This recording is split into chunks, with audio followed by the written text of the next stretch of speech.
Olá, muito bom dia para você. O Record News Rural de hoje está no ar. A Anvisa divulgou o resultado do monitoramento de resíduos de agrotóxicos em alimentos. Segundo a agência, o ciclo analisado, que foi do ano de 2024, teve o menor índice de irregularidades dos últimos anos.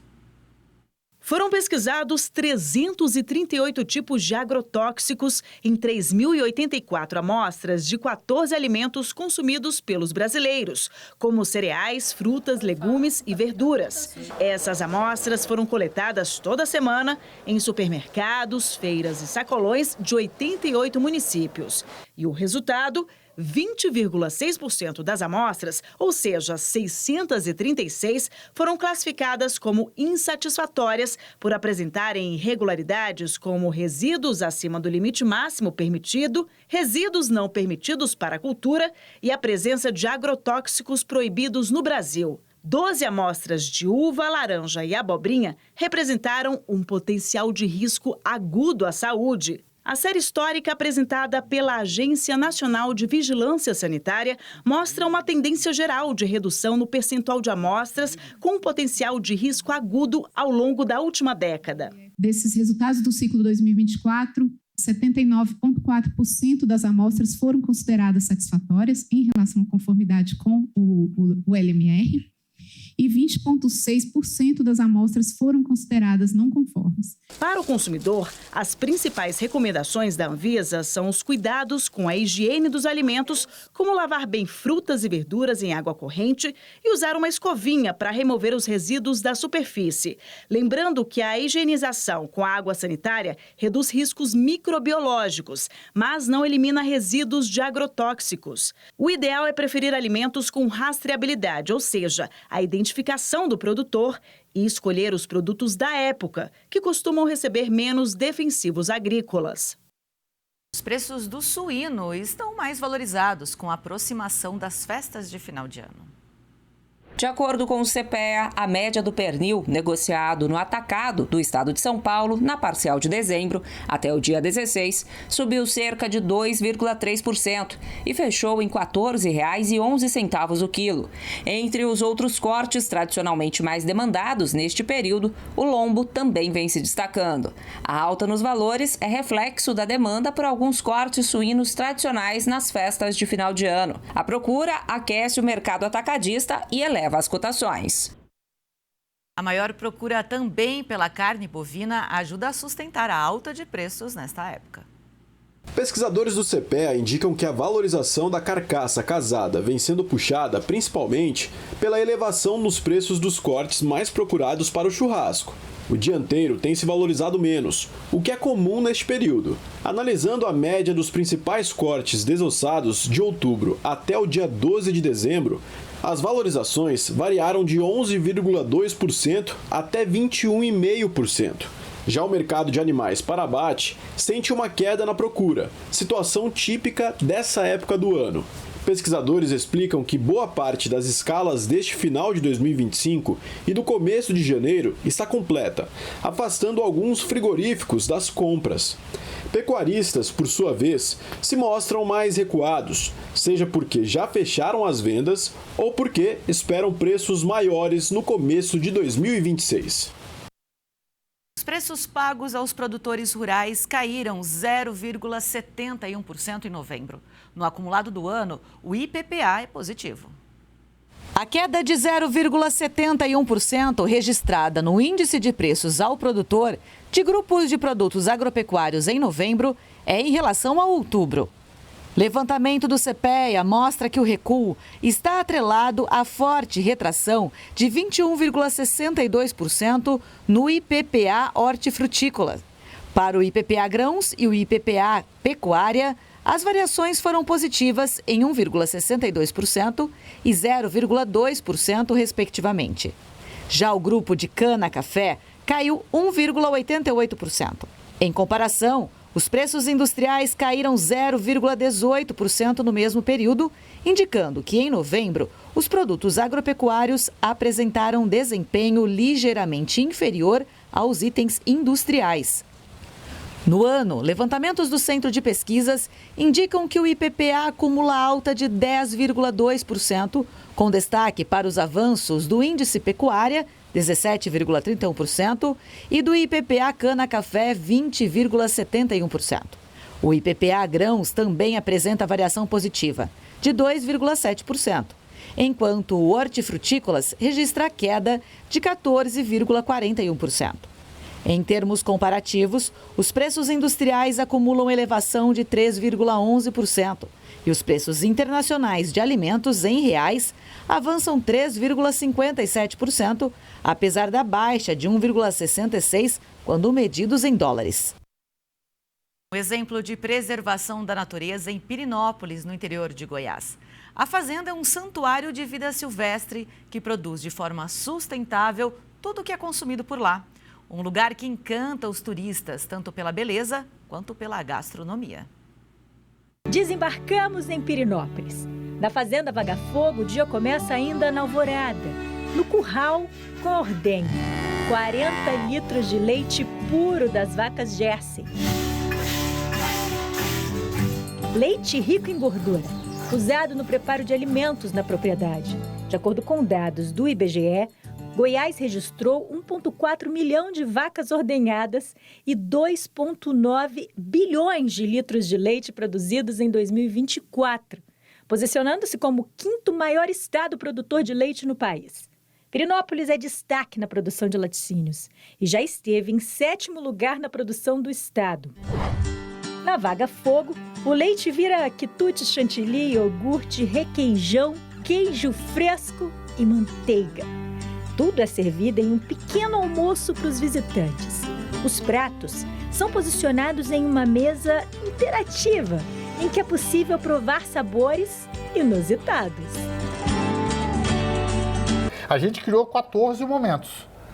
E eu estou vendo aqui um passeio gastronômico, girando aqui a mesa. Olha, cada um desses potinhos são um tipo aqui de preparo, um tipo de experiência. A gente tem aqui geleia de manga com maracujá, de amora, doce de leite, ambrosia seca, chutney de tomate de manga. Tem um rosbife aqui e eu vou parar num prato aqui que me chamou muita atenção, que é um tal de um picles de quiabo, eu vou ter que provar e eu quero saber o que é isso aqui, porque a sugestão é o picles de quiabo com esse pão de mel. Eu brinco que é a harmonização mais doida e uma das melhores da mesa, porque o pão de mel é uma junção de vários produtos juntos, que é café, canela, cravo, mel e açúcar orgânico no pão de mel.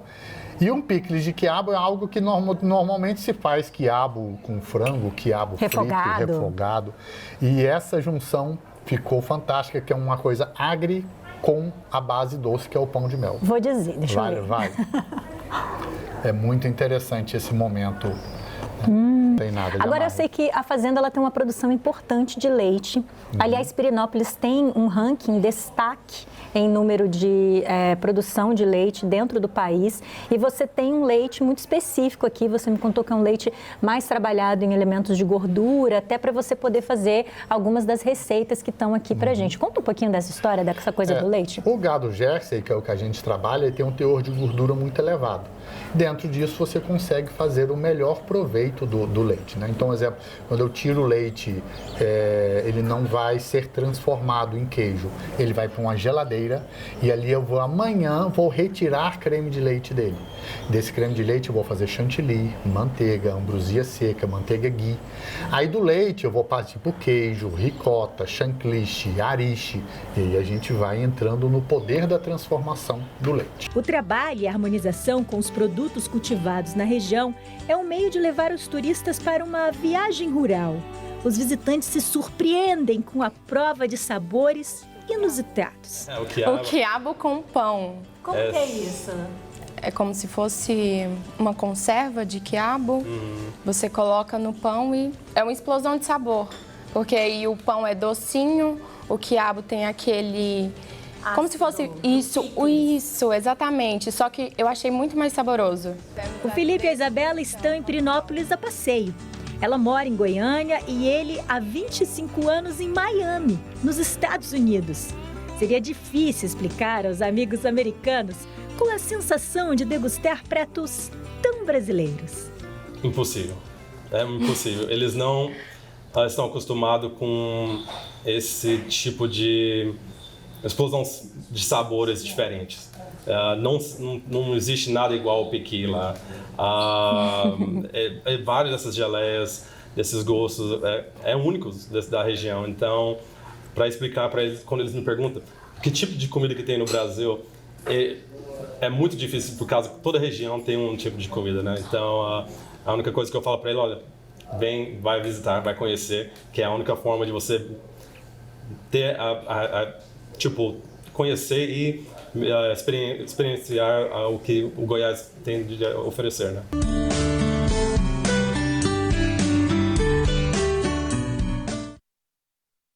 É isso, só experimentando para saber, né?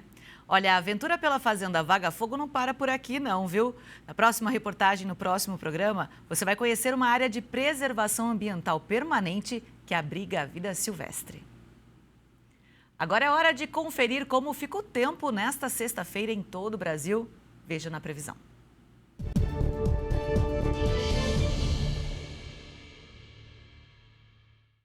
Nesta sexta, a região sul segue com tempo mais firme e temperaturas elevadas.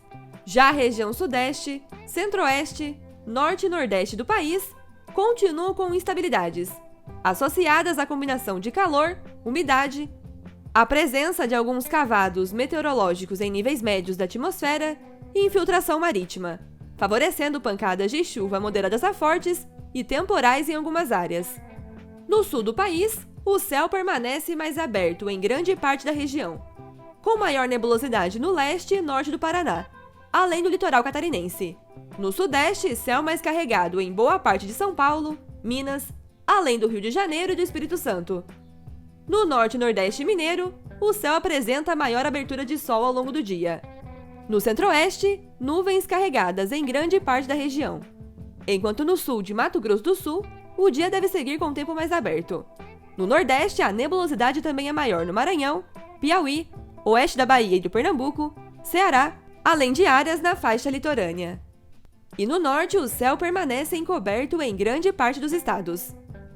No sul do país, há chance de chuviscos no leste do Paraná, devido à influência marítima, e chuva fraca no norte paranaense. Já na região sudeste, as instabilidades voltam a ocorrer em São Paulo, com chuva moderada a forte na metade norte do estado, além do Rio de Janeiro, metade sul e oeste de Minas e sul do Espírito Santo. No interior e na Serra Fluminense, na divisa com a zona da Mata Mineira, além do Triângulo de Minas, há risco de temporais. Pancadas de chuva moderadas a fortes também ocorrem no norte e leste de Mato Grosso do Sul, também com risco de temporais, inclusive no Distrito Federal. Ao longo da noite, as instabilidades perdem força, mas ainda persistem na metade leste de Mato Grosso, boa parte de Goiás e nordeste de Mato Grosso do Sul. No litoral da Bahia, entre Sergipe e Paraíba, oeste de Pernambuco e em alguns pontos do Ceará, a chuva pode ocorrer de maneira mais fraca. As instabilidades também ganham força no Maranhão e no Piauí, com chuva moderada a forte e risco de temporais. Já no sudoeste do Maranhão, a situação é de perigo, para volumes elevados de chuva, além do norte de Tocantins, grande parte do Pará e leste do Amazonas. O tempo também segue instável pela região norte, e há chance de temporais também no Amapá, Rondônia e sul de Roraima.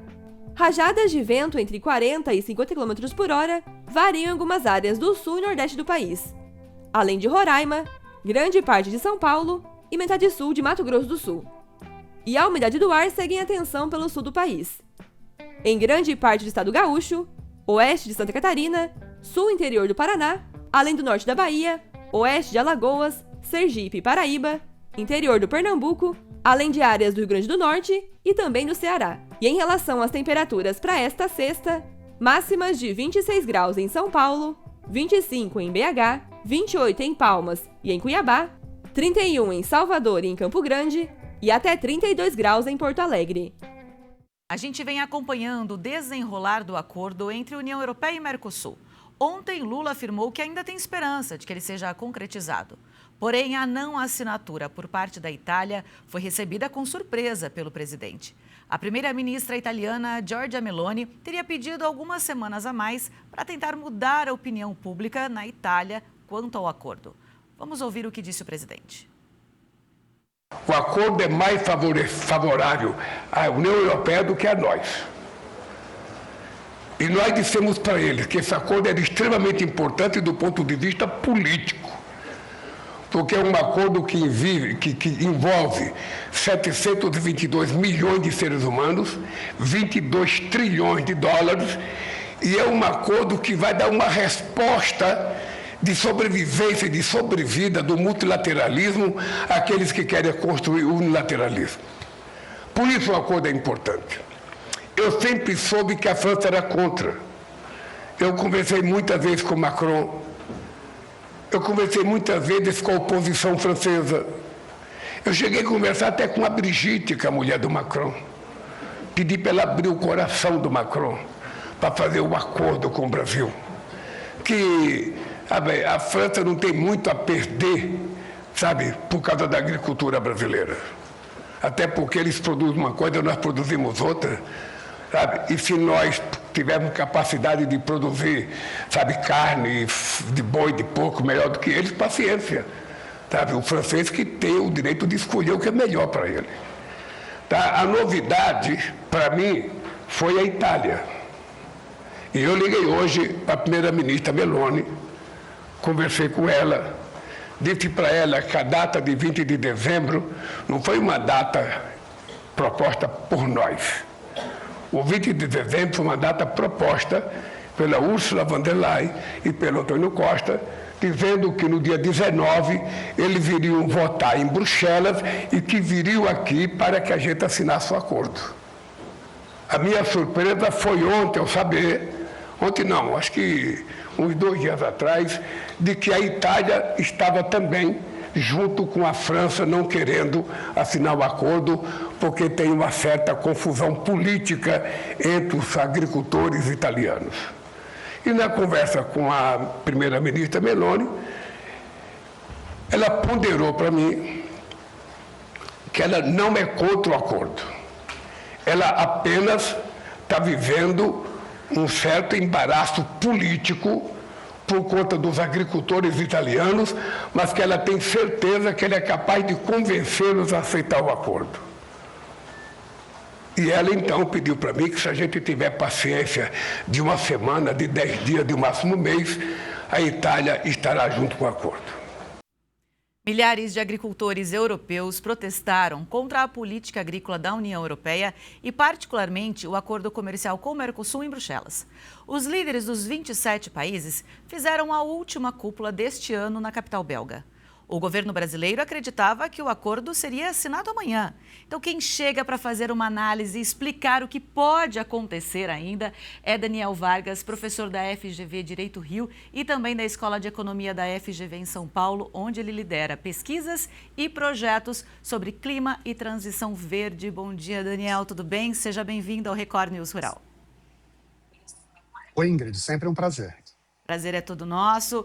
Bom, primeiro a gente fala aí, tem muitas coisas acontecendo ao mesmo tempo, né? Um acordo esperado aí durante 25 anos, muitas coisas acontecendo. Mas primeiro, o que motiva esses protestos? Por que essa resistência da União Europeia? Essa é uma boa pergunta, Ingrid, porque, em tese, se é um acordo, cada parte abre mão de algumas restrições em nome de um benefício também particular maior. No caso da Europa, esse benefício estaria associado, sobretudo, a ter um campo aberto para investimentos e para comércio na área industrial. E o Brasil, por sua vez, teria um espaço abrangente para poder vender mais produtos, sobretudo agropecuários. Nas primeiras etapas de negociação foram estabelecidas barreiras ou limites, por assim dizer, para evitar que a participação de produtos brasileiros na Europa ameaçassem de forma exagerada, quem sabe, os competidores europeus, mas ainda assim a resistência maciça, sobretudo do setor agropecuário lá na Europa, tem sido muito forte, com o apoio de sindicatos rurais e cada vez mais, veja só, de lideranças políticas dos extremos, por assim dizer. Partidos mais à esquerda são estimulados a criticar o acordo sob o argumento ambiental, e partidos mais à direita entendem que o acordo pode fragilizar a capacidade econômica de alguns grupos, como, por exemplo, os produtores de carne na Europa. Isso se junta no bolo europeu para criar uma massa de resistência que tem dificultado cada vez mais, verdade seja dita, o avanço das negociações na Europa, como os protestos que nós acabamos de ver sinalizam e exemplificam. Bom, a justificativa muitas vezes é com relação ao meio ambiente, né? Porque o Brasil ou os países do Mercosul não seguem as mesmas legislações, tem algumas falhas, enfim. Essa discussão, essa problematização, digamos assim, tem a ver com o meio ambiente ou competitividade? Olha, Ingrid, é cada vez mais claro, mesmo para quem achava que era tanto uma causa ambiental, que o motivo fundamental que está na base das tensões ele é econômico. E, no caso europeu, de sobrevivência de alguns setores produtivos que podem perder espaço no seu comércio lá. E isso se torna cada vez mais transparente à medida em que a gente observa a própria pressão dos grupos europeus mobilizados agora. Há 2, 3 anos atrás, o argumento central na Europa era os europeus produzem com qualidade ambiental superior, com qualidade sanitária superior. Agora, cada vez mais, o argumento é nós não temos capacidade de competir com os nossos concorrentes na América Latina e no Mercosul. Em particular, aí entra o argumento ambiental outra vez, porque o regulamento europeu que organiza a produção seria, supostamente, mais exigente do que o regulamento que prevalece aqui entre nós. Verdade seja dita, para quem dá um segundo passo no estudo dessa realidade, das regras do jogo, das condições ambientais de produção aqui e lá, é muito claro que aqui no Mercosul, em particular no Brasil, que é o grande receio deles, nós somos imensamente rigorosos com a questão ambiental. A verdade é que, quando entra no jogo da economia, não há hoje, isso tem que ser dito, condições para boa parte dos produtores europeus atingirem uma margem de preço que o Brasil consegue com a sua eficiência. É muito interessante a gente reforçar isso, né? Porque o Brasil tem uma das legislações ambientais mais rígidas, rigorosas. Quando a gente divide, por exemplo, aí o tanto que a gente usa muitas vezes de químicos comparado com a nossa produtividade, o número é muito menor proporcionalmente a outros países, inclusive da Europa. Então, quando se fala, né, que porque o Brasil e os outros países do Mercosul não atendem aos rigores ambientais, a gente percebe, assim como você acabou de dizer, que o buraco é bem mais embaixo, né? O motivo não é muito bem esse. E existem aqui 2 dimensões desse ponto que você destacou, Ingrid. O primeiro é que, do ponto de vista fático, não é verdade que hoje o Brasil produz com menos rigor, cautela e exigência ambiental que a Europa. A começar pela própria existência do Código Florestal brasileiro, que impõe uma restrição, sem falar nos órgãos de fiscalização e controle muito operativos, que tornam a produção brasileira imensamente visada. E sem falar também do controle que é exercido por organizações de mercado na hora de selecionar os bens comprados no Brasil. O segundo erro, por assim dizer, é que nas primeiras etapas de negociação do acordo entre o Mercosul e a União Europeia, já foram estabelecidas um conjunto de restrições ou de cláusulas ambientais que, em grande medida, refletem o perfil europeu, não o brasileiro. Veja só, nós já concordamos com os europeus em sermos analisados e, portanto, aliados, seguindo um conjunto de critérios ambientais chamados de globais, o que particularmente, inclusive, foi um excesso. De todo modo, nem assim os europeus têm estar dispostos a assinar o acordo União Europeia-Mercosul, ou pelo menos as resistências seguem tomando as ruas. A gente acabou de ver, né? O presidente Lula falou ontem, inclusive, da não assinatura da Itália. A Itália era um país que estava ali meio que decisivo, meio no meio do caminho, né? Para onde ela pendesse seria aí a decisão momentânea, digamos assim. Então, com a Itália dizendo que não assina por enquanto, como é que fica a situação? Muito provavelmente, as negociações vão ser reabertas e se empurra o tema para o futuro. Por que a Itália era tão central nesse processo? Porque na União Europeia existe uma verdadeira maratona, com vários quilômetros a serem percorridos para a aprovação desse acordo. Começa com o chamado Poder Executivo, cujo nome lá é a Comissão Europeia. que encaminham a proposta de acordo para o Conselho, que é uma espécie de Senado da União Europeia.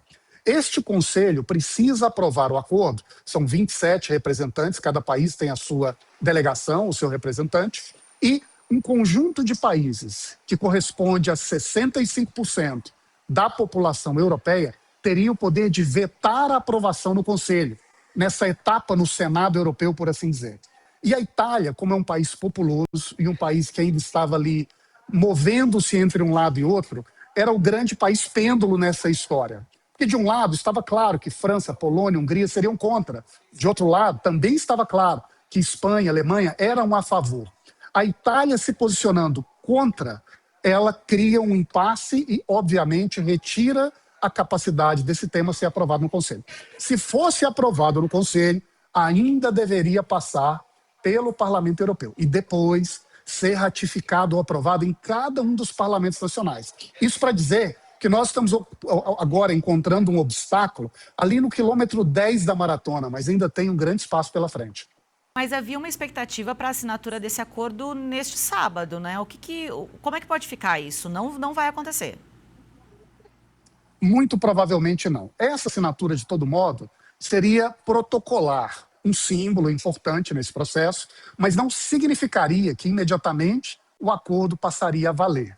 Como eu disse, ele ainda precisaria e precisará passar pela aprovação do Parlamento Europeu para que começasse a ter, de fato, força nas relações econômicas entre os países. E, em seguida, também será aprovado por vários parlamentos nacionais. Aliás, Ingrid, houve um caso recente, em 2016, em que o Executivo Europeu chegou a um acordo para estabelecer um acordo de livre comércio com o Canadá, foi aprovado pelo Conselho, foi aprovado pelo Parlamento, e o Parlamento da Bélgica acabou recusando a aprovação desse acordo, que reabriu as negociações, se criaram novas salvaguardas e o processo finalmente foi concluído, mas um tempo depois. Agora, algo parecido está se encaminhando neste acordo. Quer dizer, nós passamos por uma etapa que poderia, inclusive, incluir uma ratificação simbólica com a presença da presidente no encontro aqui em Foz do Iguaçu, mas nos passos seguintes, alguns gargalos ainda precisarem ser resolvidos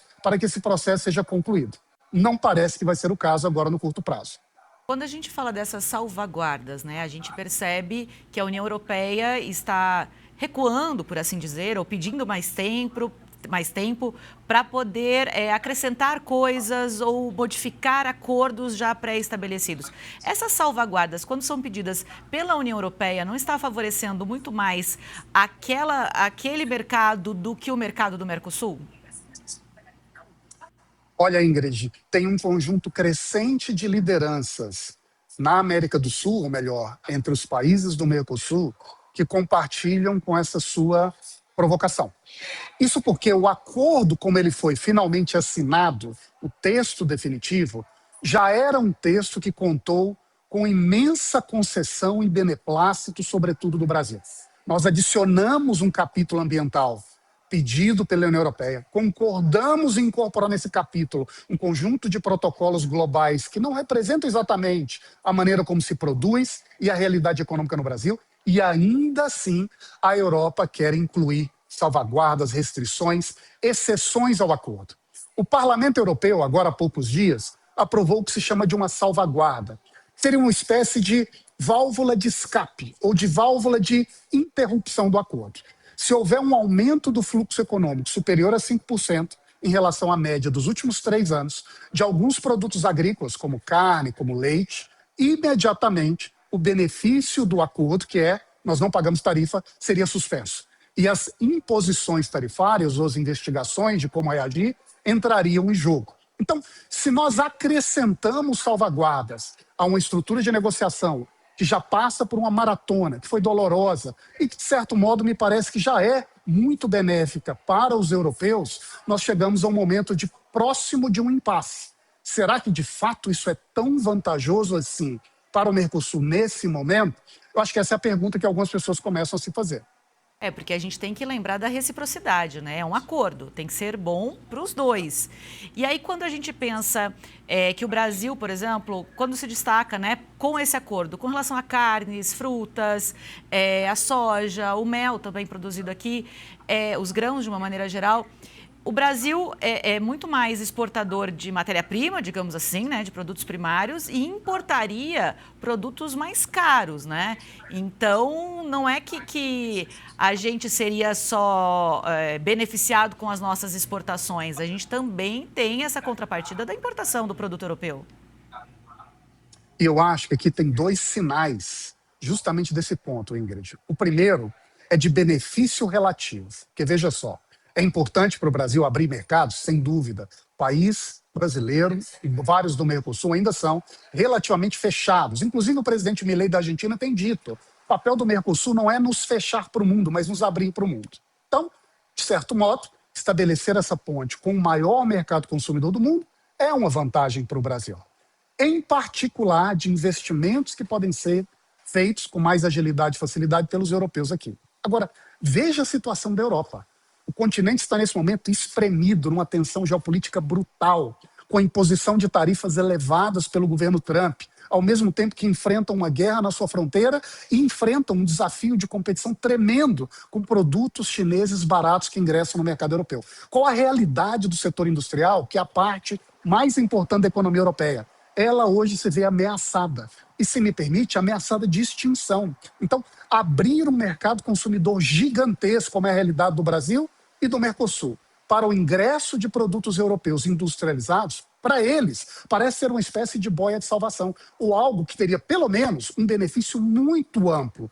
Para o Brasil, de certo modo, também há vantagens de abrir uma porta, facilitar o diálogo, compreender a partir de regras uma relação mais harmoniosa para poder ampliar as vendas e, sobretudo, atrair investimentos. Mas, outra vez, as dúvidas começam a surgir à medida em que as resistências europeias se multiplicam. É isso, e um acordo que já perdura e um imbróglio que perdura por 25 anos, a gente achou que tivesse pelo menos visto uma luz no final do túnel, mas parece que não está bem assim. Pode ser que isso se estenda mais um pouco, né, Daniel? Muito obrigada.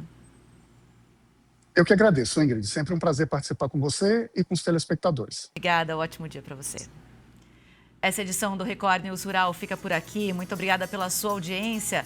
Até o próximo programa. Tchau, tchau.